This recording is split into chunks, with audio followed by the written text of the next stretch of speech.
This, across campus and across the city, young people are building more than muscle. They're building confidence, learning to defend themselves and each other. From the first rap to the last rep, it's strength.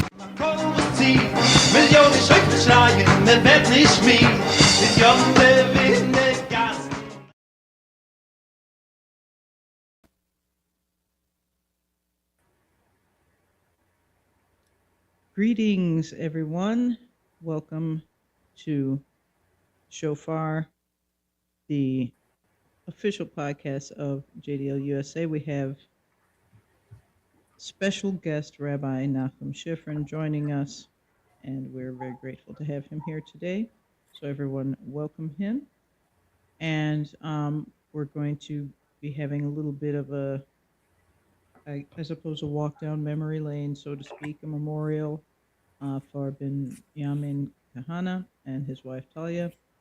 And I think the rabbi can interject now and go get it going, get the discussion going. Thank you very much, Natasha. I'm really grateful to be able to talk with people of the Jewish idea, Rayon HaYehudi. It doesn't matter how many people are listening. Each one of us is a messenger, an emissary of the Jewish idea, which will never be, how shall we say, extinguished, although many have tried. And I have witnessed this in my lifetime. Others have as well. And we'll talk about that in a minute. A very great individual in the Jewish world we celebrated his memorial today. Binyamin Ze'ev Kahane, the righteous son of Rabbi Meir Kahane. You know, it's funny, when I look back, there's a saying that the good die young. Well, it's kind of true, but it's true because, to a degree, because it's only the good that step outside of their bubble and are truly concerned with survival. It's really easy to just not do anything. We know that. That's why beer and TV were created.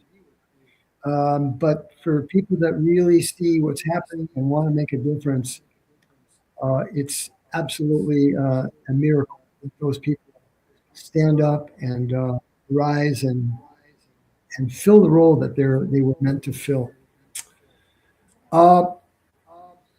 The first thing that comes to my mind with Binyamin Ze'ev Kahane, he was a neighbor of mine in Kfar Tappuach when we lived there. And he was a brilliant scholar, studied day and night. It wasn't his bag, as it were, to be traipsing around all over Israel, speaking here and there, but he did it. After his father was murdered, it turned out that he was the only one that would be to fill that void, and he did so. He wasn't quite the shaker of heavens as his father was, but he was a brilliant scholar, and he told the truth in a way that people were absolutely thrilled to hear. I remember once, of all the Atzrot Am, it's called Atzeret Am, I guess they're called assemblies, that we had all over Israel. There was one particular one when Binyamin Ze'ev was speaking before a very large crowd. And this was after Israel had bombed the Iraqi nuclear reactors. Some of you may remember, many of you probably weren't born then, but some may remember. You can look it up. Israel, the IDF Air Force went in and bombed nuclear reactors in Baghdad, in Iraq. Well, Binyamin Zev made a very interesting comment. He said, we have resources and we have all kinds of energy to go halfway around the world and bomb people, bomb nuclear reactors, when here, just 5 kilometers away from us, is El Faham. Anybody who knows the road to Tzfat from the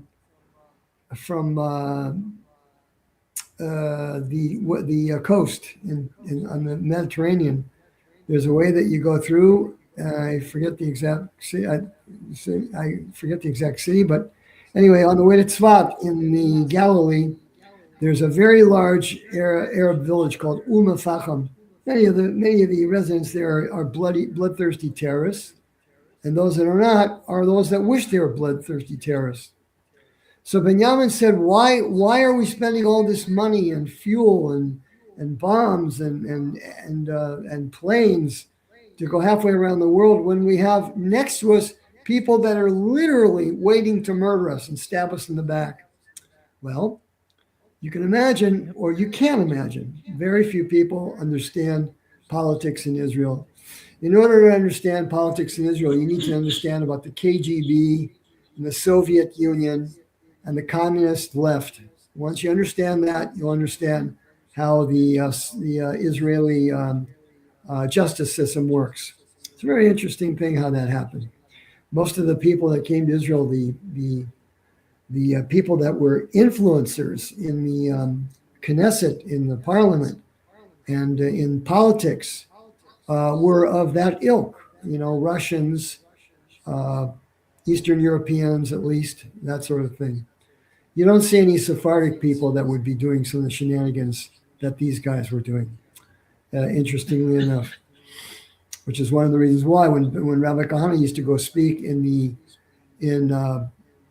Shuka Carmel in Tel Aviv, the main place where people buy vegetables and fruits, they would literally close down all of the vegetable stands and fruit stands in order that everybody would be ready to hear Rabbi Kahane speak.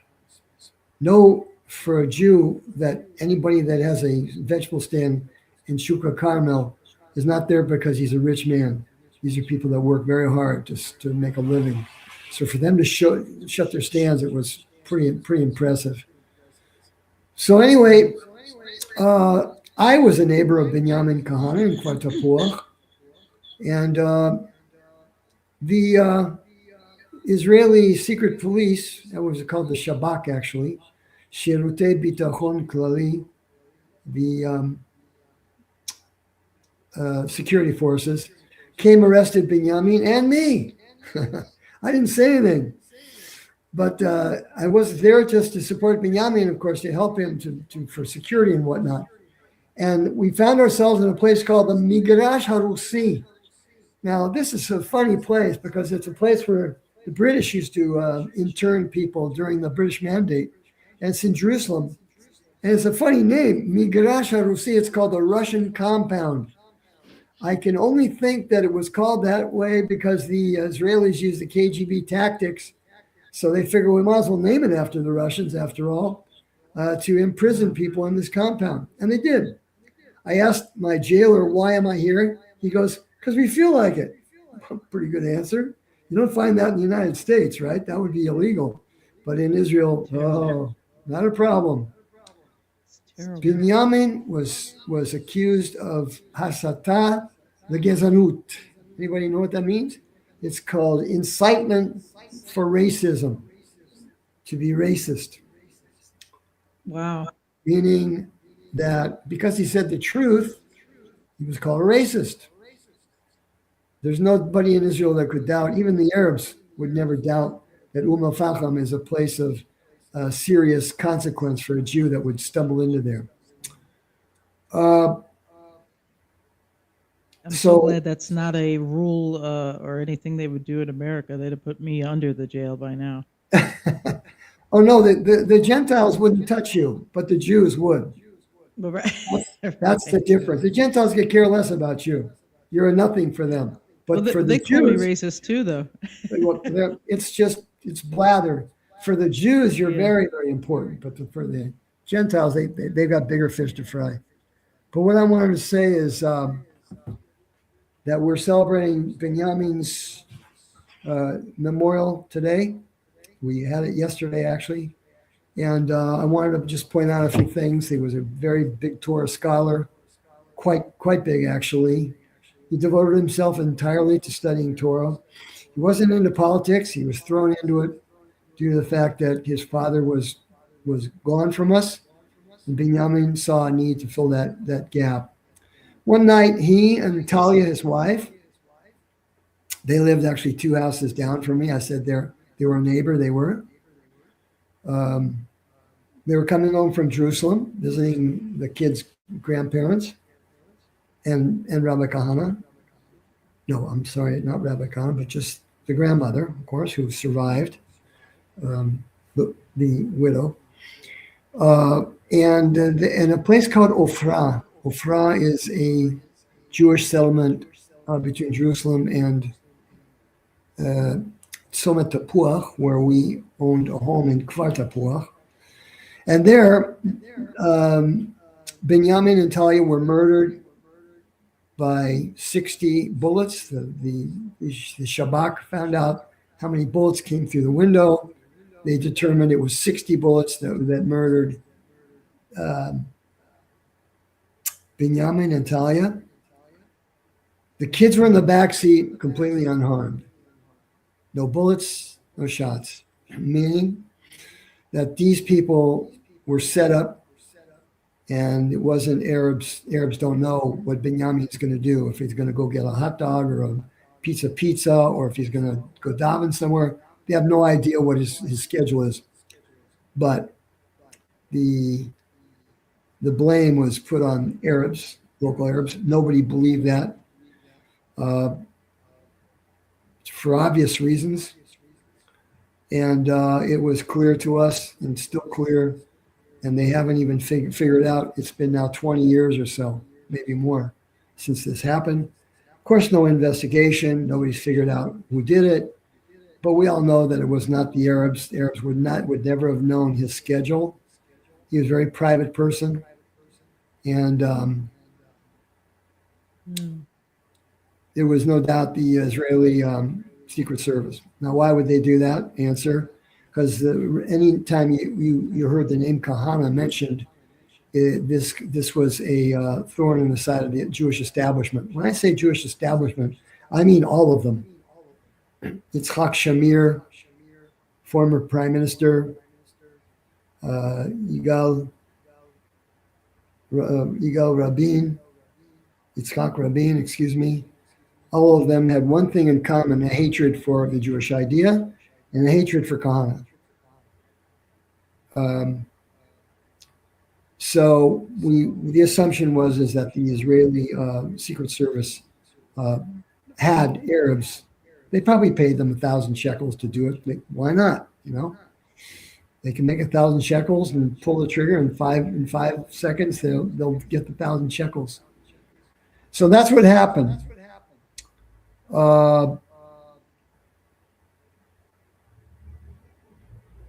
Terrible. That when you say that story, it reminds me. I don't know if everyone watching knows the story of the Altalena.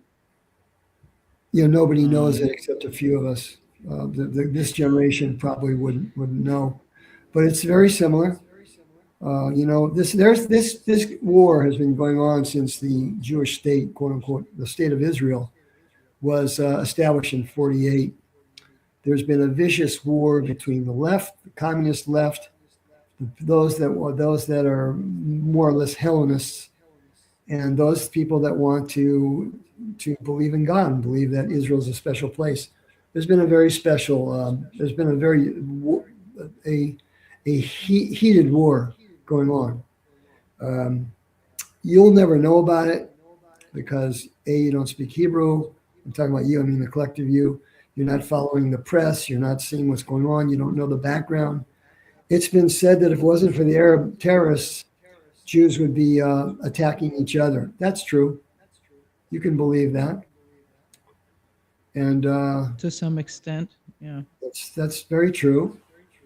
Uh, for the reasons that I mentioned, I remember Teddy Kollek once bemoaned the fact that he sees that Jerusalem is becoming a city where it's only ultra Orthodox Hasidim and Arabs. He said that's something that shouldn't be. We need average people to populate Jerusalem. What do you mean by average people? People that could give a hoot about the Torah or Hashem or anything else. So this is the story behind Binyamin Kahane's murder and Talia's murder. And we celebrate we acknowledge their yahrzeit each year this time. And we use this opportunity to reach out to you, to all of you that are listening, to encourage others to become acquainted with the Jewish idea, read the books of Rabbi Meir Kahane, and once you read them, you will never be the same. It was one of Rabbi Kahane's books that set me on a path that I never went back from. Um, and yeah, Yep. so that's basically why we're here today. We of course want everybody to support the JDL, and Natasha here has been very, very helpful and very giving of herself tremendously to have these podcasts, come to you, and other items that are necessary for us to read and glean from in order to learn more about our heritage of the Jewish idea and our heritage of to be a Jew. What does it mean to be a Jew? So with that, I wish everybody a wonderful week. Shabbat Shalom. We have a very special Parsha Bo, in which we see the downfall of Pharaoh and his wickedness came to an end. And we'll learn about that this Shabbos, this Saturday. Again, thank you all for supporting the JDL. God bless you, and keep the JDL in mind. Be sure to tell your friends about what we're doing here, and have a beautiful Shabbat. Shabbat Shalom to everybody. All right. Thank you so much, Rabbi Shifren. We really appreciate you appearing. We're going to let him go now and handle his very important rabbi business.